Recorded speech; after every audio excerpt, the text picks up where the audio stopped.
Nikolaj Nikolajević Rajevski bio je ruski pukovnik i učesnik u Srpsko-turskom ratu 1876. godine u bici za Gornji Adrovac. Rođen je 1839. u mestu Kerč u današnjoj Ukrajini, u uglednoj vojničkoj porodici. Njegovi otac i deda bili su generali ruske vojske i nosioci brojnih odlikovanja za iskazanu hrabrost.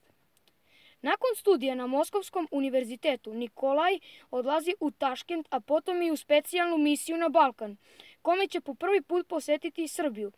9 godina kasnije, 1876. godine, ponovo će doći u Srbiju zajedno sa još 3000 dobrovoljaca. Iz tog perioda ostalo je njegovo pismo koje je poslao Mariji Grigorijevnoj, svojoj snasi.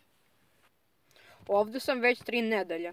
Nastojao sam da svoje stvari sredim tako da u datom trenutku budem slobodan, da bez žaljenja rizikujem svoj život za stvari do kojih mi je stalo, sa nadom da ću možda uspjeti da proslavim ime koje nosim. Odlučujuća bitka za Adrovac bila je kobna za pukovnika Rajevskog. Boreći se hrabro za slobodu svoje hrišćanske braće, pukovnik je ostavio svoje srce na oltaru slobode. Bilo je to 2. septembra 1876. godine. Svega 16 dana bilo je dovoljno da se njegovo ime upiše u istoriju srpskog naroda.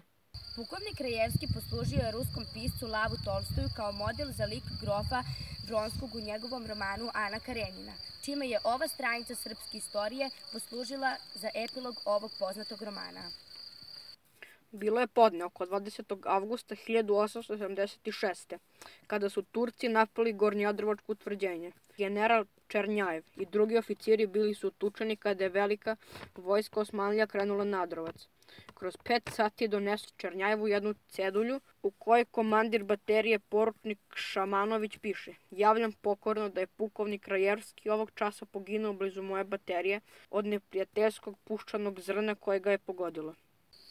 Na mestu pogibije ruskog pukovnika Nikolaja Nikolajevića Rajevskog 1903. godine izgrađena je crkva Svete Trojice u Gornjem Adrovcu.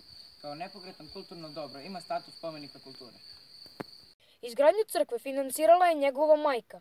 Duž staze koja vodi do crkve posađene su lipe koje su donešene iz Ukrajine sa imanja grofa Rajevskog. Šum lišća u crkvenoj porti kao da nam poručuje: Vetrovi planinski, orlovi carski, stanite oblaci, tmurni svih boja, leleče kaluđer svetoromanski u spomen Rajevskog Vronskog Tolstoja. Kraj Morave se njišu topole, talas za talasom, reka penuša, dok bude ovih što Boga vole, lebdeće nad crkvom Rajevskog duša.